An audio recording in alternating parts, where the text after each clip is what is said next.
আমি মনে করি যে এই সেবাশ্রয় অভিষেক ব্যানার্জি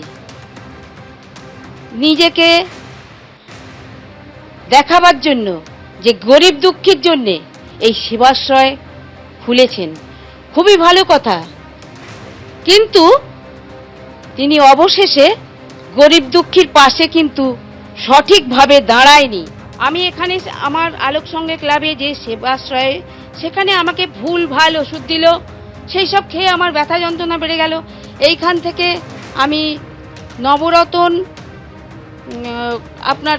নবরতন ওইখানে যে ক্যাম্প বসেছিল, সে বিশাল বড়, ওখানে অভিষেক নিজে এসে ওখানে উদ্বোধন করেছিল। আর ওই ক্যাম্পে আমি দেখাতে গেছিলাম, পা যে কেটে বাদ যাবে এটা আমি ভাবিনি। আচ্ছা, আমি পা দেখাতে যখনই প্রথম যে ডাক্তার, সে আমাকে দেখেই প্রথমে হেসে বলছে, আপনি 1,20,000 টাকা দেবেন? আমি বললাম, আপনি কি বলছেন? আপনি এখানে বসে আছেন, আপনি ডাক্তার তো? আপনি এই কথা, আপনি কোথাকার ডাক্তার বলুন? তখন বললো, আমি জগন্নাথ গুপ্তর ডাক্তার।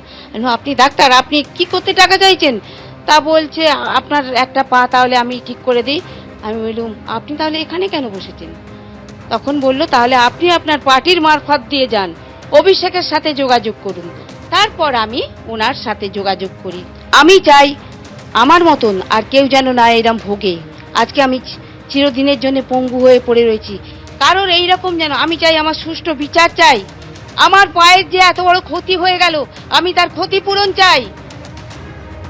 রবীন্দ্রনগর থানা এলাকার বাসিন্দা মালতী বিশ্বাস, তিনি যা স্পষ্ট অভিযোগ করেছেন আপনারা শুনলেন, যে নার্ভের চিকিৎসা করাতে গিয়েছিলেন সেবাশ্রয়, সেখান থেকে যে ওষুধ দেওয়া হয়েছিল সেই ওষুধ খেয়ে আরো বেশি করে তিনি অসুস্থ হয়ে পড়েন এবং পরবর্তীতে তার পাটা পর্যন্ত বাদ যায়। তার পরিবার থানায় ইতিমধ্যে অভিযোগ দায়ের করেছেন। কি বলেছেন পরিবার শোনাবো। নবরত্ন মডেল ক্যাম্পে, সেখানেতে প্রচুর ডিপার্টমেন্ট করা হয়েছিল, সব বেশি বেশি রুম লাগিয়ে বিরাট খরচা করে।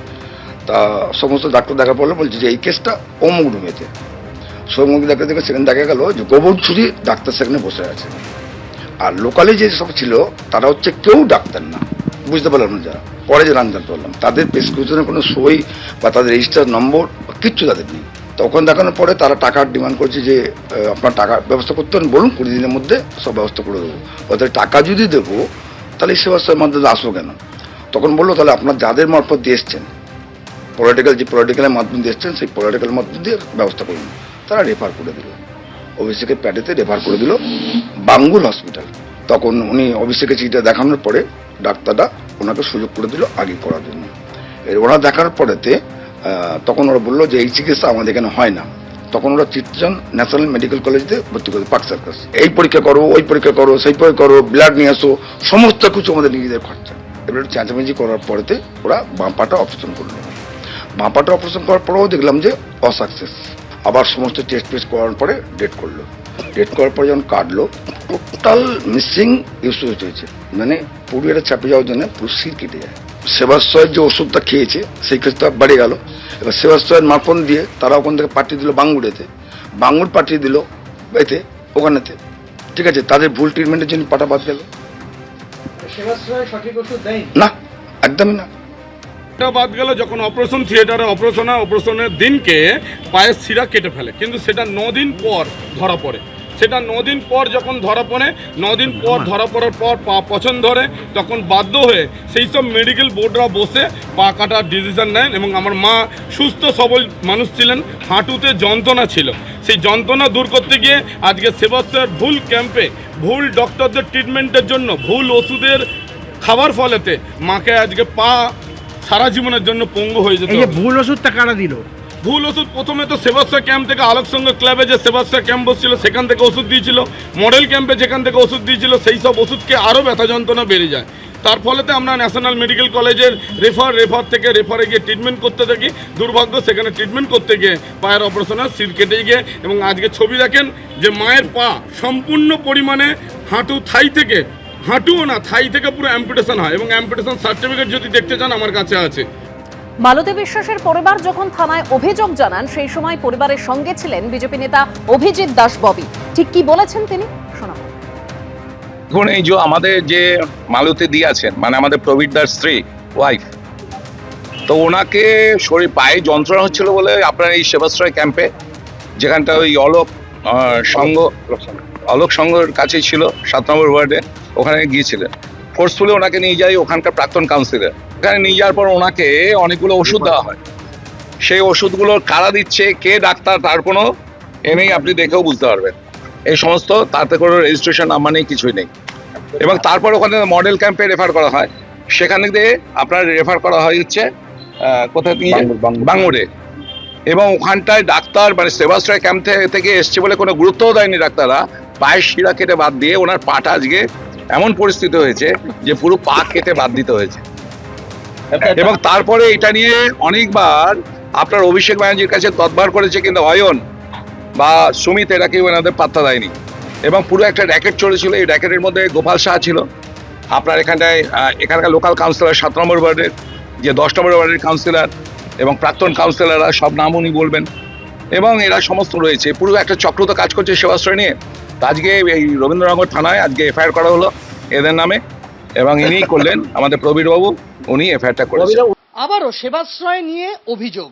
এবার অভিযোগ দায়ের হলো রবীন্দ্রনগর থানাতে। অভিযোগ দায়ের করলেন রবীন্দ্রনগরেরই এক বাসিন্দা মালতী বিশ্বাস। মালতী দেবী তিনি গিয়েছিলেন সেবাশ্রয় ক্লিনিকে। তার সমস্যা ছিল হাঁটুর যন্ত্রণা। তিনি ডাক্তার দেখাতে যান। সেবাশ্রয় ক্যাম্পের ডাক্তাররা জানিয়ে দেন যে তার পায়ের সমস্যা রয়েছে, ওষুধ খেতে হবে। তার কাছে যে ডকুমেন্টস রয়েছে তা বলছে যে তিনি সেবাশ্রয় ক্যাম্পে গিয়েছিলেন গত বছরের অর্থাৎ 2025-এর ফেব্রুয়ারি মাসের 6 তারিখ। 6 তারিখ তাকে ওষুধ দেওয়া হয়। তিনি সেই ওষুধ খেতে শুরু করেন, ব্যথা কমে না। আবার তিনি 8 তারিখ সেবাশ্রয়ের মডেল ক্যাম্পে যান এবং তারপর সমস্যা কমে না। তাকে চিকিৎসকরা যে ওষুধ দেন সেই ওষুধ তিনি গোটা ফেব্রুয়ারি মাস, গোটা মার্চের 19 তারিখ পর্যন্ত গত বছরের খেয়ে গিয়েছিলেন। তারপরে যখন তিনি আবার যান তখন তাকে বলা হয় যে সরকারি হাসপাতালে রেফার হতে হবে, সরকারি হাসপাতালে যেতে হবে। তারপর প্রথমে এমআর বাঙ্গুর, তারপর ন্যাশনাল মেডিকেল কলেজ হাসপাতাল। সেখানে গিয়ে অস্ত্রোপচারের পর তার ডান পা হাঁটুর নিচ থেকে বাদ দিতে হয়। এখন তার সম্বল বলতে এই নকল পা এবং এই যে তার চলার সম্বল, হাঁটাচলা করার জন্য ঘরের মধ্যে এই ওয়াকার, এবং আমরা দেখতে পাচ্ছি যে তার এখানে হাঁটা চলার জন্য অন্যান্য সরঞ্জাম। এই এক পা নিয়ে তিনি প্রতিবন্ধী সার্টিফিকেট জোগাড় করে ঘরে রয়েছেন। তিনি গিয়েছিলেন তার পরিবারের সদস্যদের নিয়ে অভিষেক বন্দ্যোপাধ্যায়ের সঙ্গে দেখা করে একটা বিহিত করতে। তিনি চাইছিলেন যে এই সমস্যাটা অভিষেক বন্দ্যোপাধ্যায় শুনুন এবং তিনি একটা ব্যবস্থা করুন। কিন্তু দিনের পর দিন 4বার 5বার, কখনো কালীঘাটের বাড়িতে, কখনো ডায়মন্ড হারবারের অফিসে, কখনোই অভিষেক বন্দ্যোপাধ্যায় পর্যন্ত পৌঁছানো যায়নি। কখনো সুমিত রায়, কখনো অয়ন ঘোষ দস্তিদার পর্যন্ত গিয়ে আটকে যেতে হয়েছে। অভিষেক বন্দ্যোপাধ্যায়কে অভিযোগ জানানোর সুযোগটাও তারা পাননি।